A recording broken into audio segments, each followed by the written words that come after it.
Hi everyone, my name is Dr. Elizabeth Cohen and I'm going to be your instructor for this semester for our campaigns class in spring 2018. It has been called communication campaigns in the past, but I think we have now officially changed the title to social marketing. That's definitely what your book calls it, so I don't know, you might hear me refer to it either as campaigns or social marketing, but social marketing is definitely where it's headed, and social marketing is what we're going to be doing. A lot of people think that social marketing is social media marketing, and it's not. They just both have the word social in them. Social marketing is actually an old technique of communication campaigns, I guess you could say. It started around the 70s where basically researchers started to think, hey, you know, we've got these marketing campaigns, like the advertising campaigns on TV and the stuff that the people in Mad Men did. I wonder if we could take the same principles that those people use and apply them to social issues. So instead of selling things like toothpaste or cigarettes or whatever they were selling, why don't we try to sell different types of social behaviors? Why don't we try to persuade people to adopt pro-social behaviors that will be good for them or good for the environment, good for people's health, those types of things. So social marketing is the type of thing that public health people do, environmentalists, things like that. Whenever you're trying to launch a campaign where you're trying to persuade people to buy a behavior, not literally buy it, but to adopt a certain behavior, you're probably engaged in some sort of social marketing. So it's different than political campaigns, and it's different from marketing campaigns. The social part of it is because really what you're trying to do is engineer some sort of social influence. So that's what we're going to be doing. And the way I've structured this class, I think this is actually, let me think. This may be the 6th time I've taught it, and the way that this class is set up is to take you through the steps of planning a social marketing campaign from start to finish. So the very first thing you're going to be doing is you're going to be picking a topic that means something to you, that you want to persuade other people to get involved with, or you're going to have to think eventually, not initially, but eventually you'll think of some sort of behavior that you want people to adopt because you think it'll make the world a better place for whatever reason, or you'll make people better. And then throughout the semester, we're just going to be week by week going through these different steps to actually develop a campaign so that you can see how that would kind of work. And then at the end of the semester, you'll be able to have this full-on proposal that, well, I mean, I was going to say that you could use, but the truth is most campaigns cost a lot of money, and I'm not putting a budget restriction on here. So if you have a lot of money, you might be able to implement, but other than that. Anyway, for the rest of the time here, this is just an introduction video. Hopefully I'll remember to tell you some things about myself, but really I wanted to do this to introduce you to the class. If you go on eCampus, and actually I'm going to be looking at my computer, so my eyes are going to be looking all around, so I can look at the syllabus on my screen here and just kind of walk you through it. I'm not going to go through everything. I just want to hit some of the highlights that I think it's better if you hear coming from me, just to sort of emphasize what's on the syllabus. Well, the first thing you need to know is you do need a book for this class, and I got it over here actually. This is what your book looks like. Yours will probably look a lot better because it's not as old, and you can see mine is very well loved. I do hope you love it though. I'm pretty sure you can buy this as a rental. I think you can get e-versions of this book. So whatever you do, but it is something that you definitely will need. A lot of people ask me like, oh, do I need the book? And to be honest with you, when I'm teaching classes that aren't online, it's a little bit more negotiable. I don't tell them that in so many words, but in an online class, it's super important. And the reason I say that is because I'll be leaving little video lectures for you, but really those are just to hit the highlights of what's in here, to try to clarify things that are in your book. But you're really going to need to rely on your book to kind of teach yourself the material. You read the material, and then my job usually is to come in and to emphasize some things over another, or tell you which things I need you to focus on more. And then when you do your activities, you're going to go back and look at your book for examples, and then I'm going to grade you on how well you're sort of matching up with what the book says to do. On some levels, it's very, I don't know, rigid, I guess you could say. But I found that for online classes, it's really necessary. You have to be kind of self-motivated that you can go through all this material, and then also know when something's not resonating in the book and you need to reach out to me, right? So in a weird way, I guess you could say, I look at myself in many ways as more of a supplement to this material, where you're going to need to access me whenever you think you need me. And we'll talk a little bit about that in a second. But anyway, make sure you have a copy of the book because it's super important. That's going to be the only readings I plan on assigning. Occasionally I find some interesting article or something I want to share with you, but that'll all be optional. Nothing that you'd be required to use. I have a little blurb on the syllabus about the pace of the course. It is asynchronous, which means that obviously we don't have like a meeting time that we're going to all like get together and we're going to sit down and have like an hour class together. It's kind of like you do it on your own time. The only restrictions is that basically every week, just about every week, you're going to have some sort of assignment. Sometimes it's a discussion board post, but more often than not, it'll be a worksheet that I post and you'll have to complete. And you can do it at any time that you want, except for the fact that every week it's going to be due at Sunday at 11:59 p.m. You're going to have to go on eCampus and upload it to a Turnitin portal, which is just a link on eCampus. You'll see them there where you upload your assignments so that I can grade them. So besides that, everything is pretty flexible. So you can decide when during the week you want to do your assignments, so long as you get it all done by Sunday.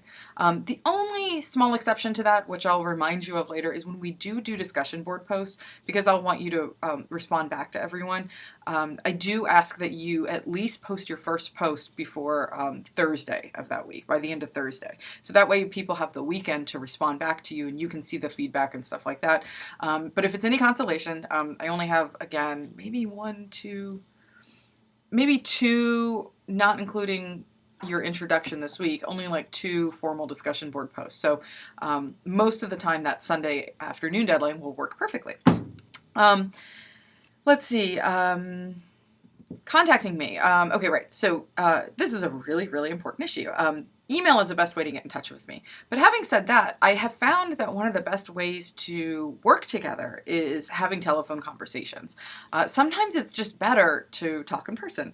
And so I really, really encourage you, if while you're going through your assignments or reading your book, or even if you just need to talk about things that are like going on with this class and like more broadly, right? I really want to encourage you to just shoot me an email and ask to set up a phone appointment. Sometimes I might ask to set up a phone appointment with you because I might want to like give you some feedback and it's just like too much to type, and I think it would be easier to talk in person. So please keep that in mind. I put my phone number on the syllabus for you so you have it. It's my cell phone number. I wouldn't call it just out of the blue. If I don't recognize your number, there's no way I'm picking it up. I'm like one of those people. I have to screen everything.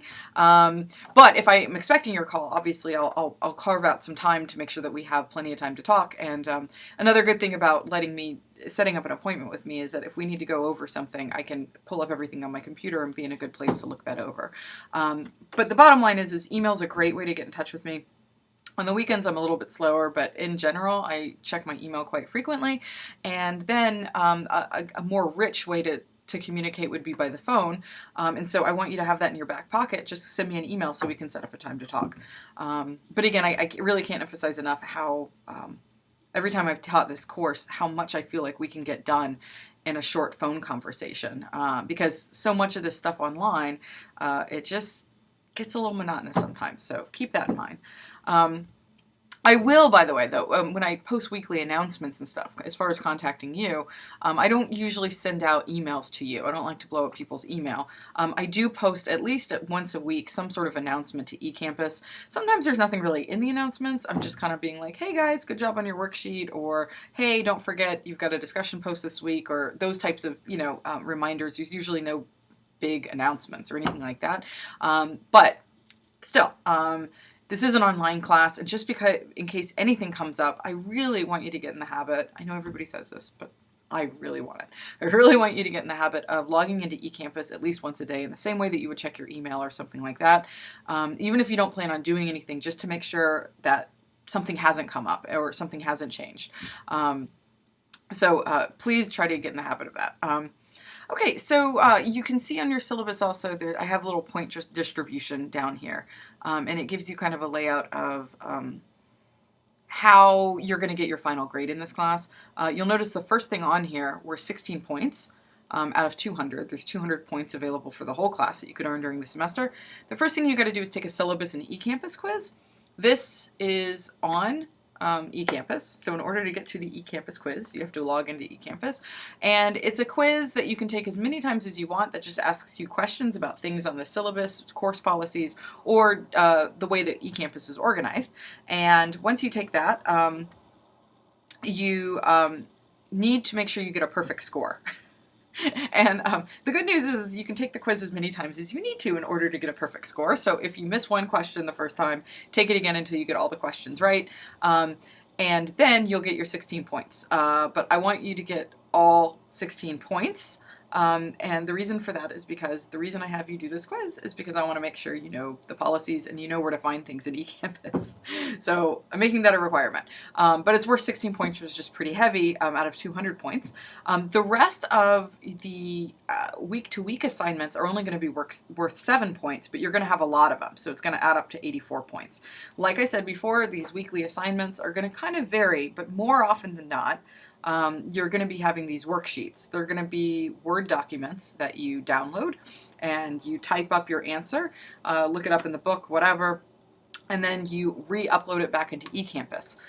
I'm going to be giving you feedback on eCampus, so I'm not going to email you back the assignment after I grade it.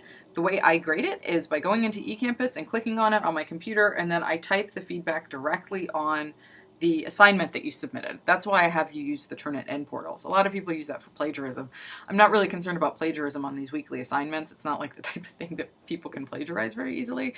But the reason I do it is because it just makes it really easy for me to give you feedback on what you're doing. Now I have some instructions on eCampus about how you go about getting that feedback, and that's really important to know, because what you have to basically do is go back into the place that you submitted the worksheet, the assignment, click on it again, just go back into it, and then there's a little tab that says grade mark. If you click on that, then my comments should appear. And my comments are critically important because I wrote them.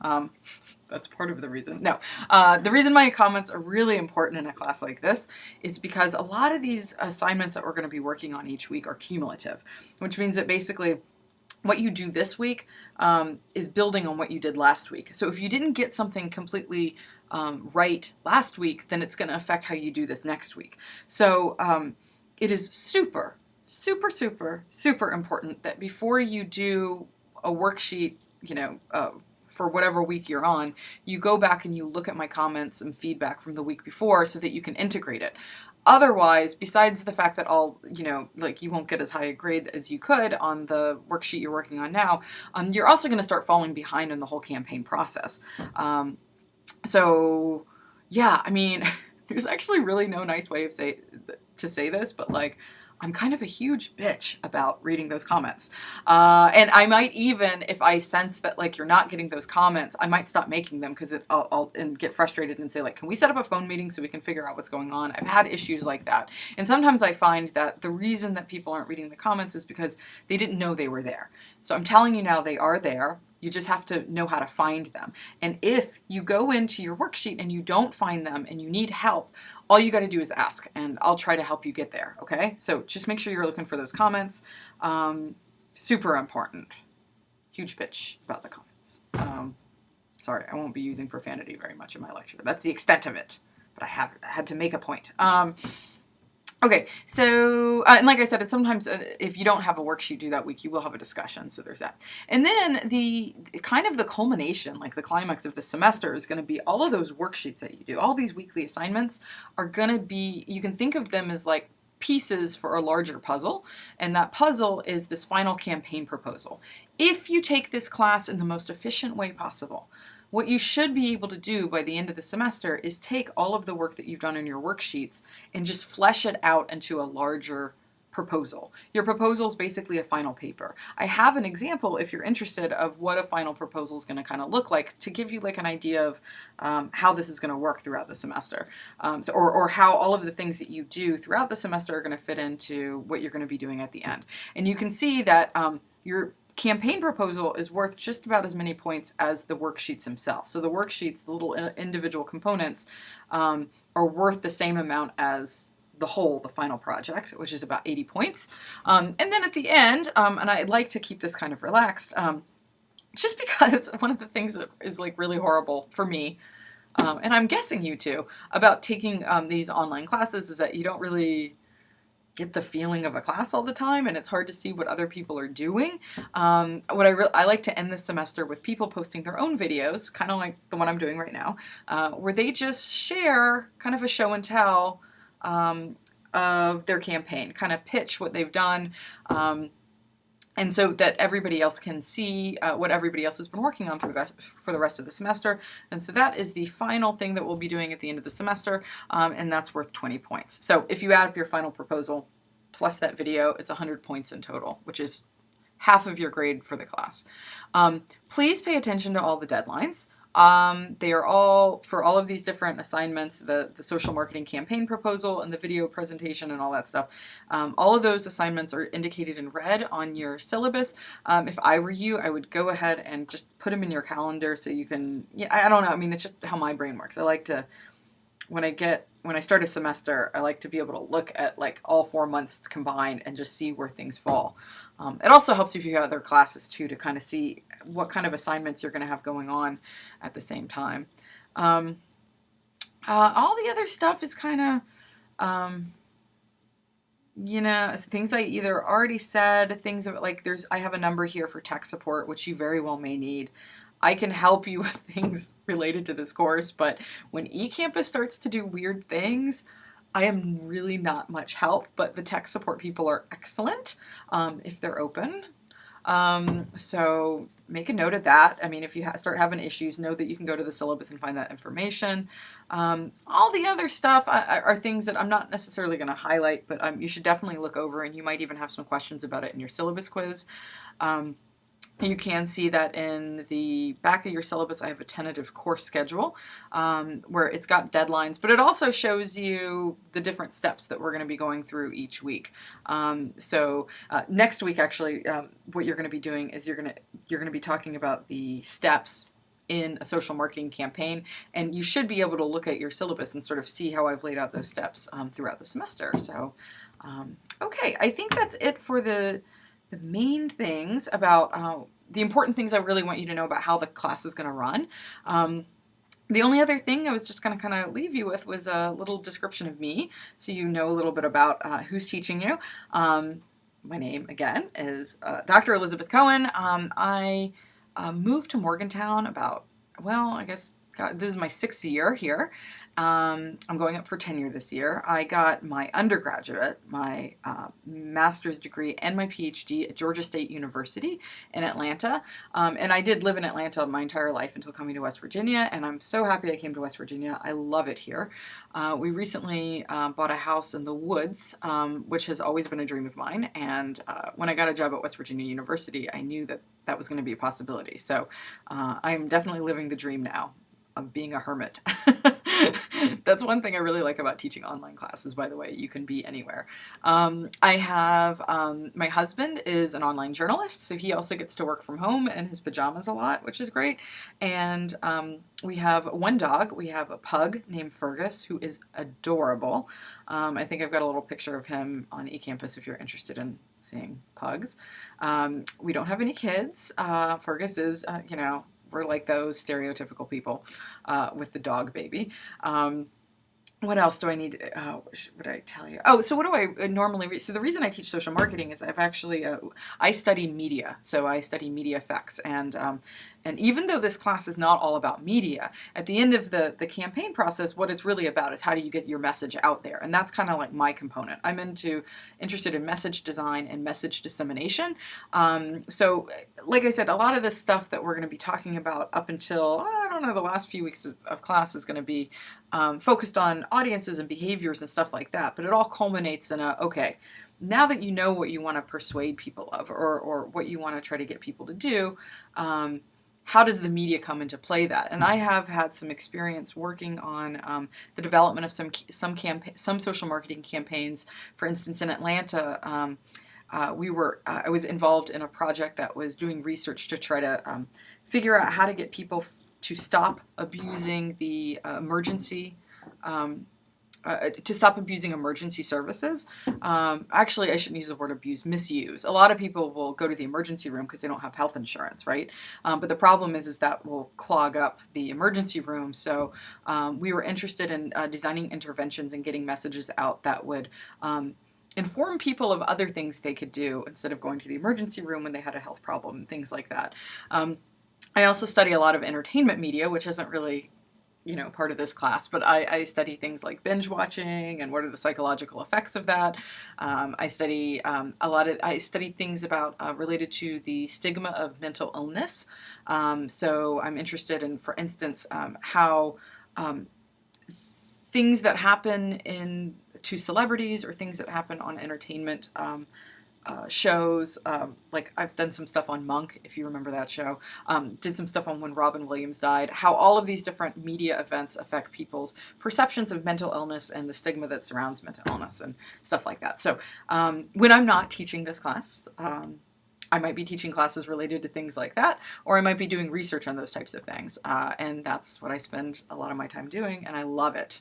I really do. And I really like this class too, because I think that even if, for instance, you don't want to go into public health or anything related to social marketing, understanding the principles of the campaigns that you're exposed to, and also just the basic principles of how to socially influence people on a mass scale is really useful for anyone. And I've had a lot of good feedback on this class about how people have been able to take a lot of the principles that they've learned in terms of coming up with the campaign and been able to apply it to other projects that they've had to do in their work. So I hope you'll have a very similar experience. The only, I'll leave you on this though, a certain warning. You see me now, I'm filming this on, what's the date? It's January 3rd. It's freezing outside, but it's about to get a lot colder. But let me just warn you, you'll see me at each week, which is so weird because you see me and I don't see you. And sometimes you guys will actually see me in the hallway, those of you who are on campus, and you'll be like, hi, and I'll look at you blankly because I don't know what you look like. And I apologize in advance, but just keep in mind, you see me, I don't know where you are, but not until the end of the semester at least. But when you see me, you might notice some differences, and that's because when I do these summary lectures, they've been recorded at miscellaneous times. A lot of these summary lectures may have been recorded 2 years ago, so I was a little thinner, maybe a lot thinner actually. You'll notice that sometimes my hairstyle will change, and then it'll change again by the next video. The reason for that is because sometimes what will happen is I'll want to change things up because maybe I didn't think my explanation was very good, so the next time I teach the class I took a different video, or sometimes I'll change the assignment, so I have to do a new lecture to go with that. So you'll see some videos that were taken maybe last semester, some that were taken this semester, and some that were taken 2 years ago. And for that I apologize for all of the confusion, but I hope you enjoy my timeline. But anyway, thank you very much for hanging in there and listening to all this. I hope it gets you psyched for the class.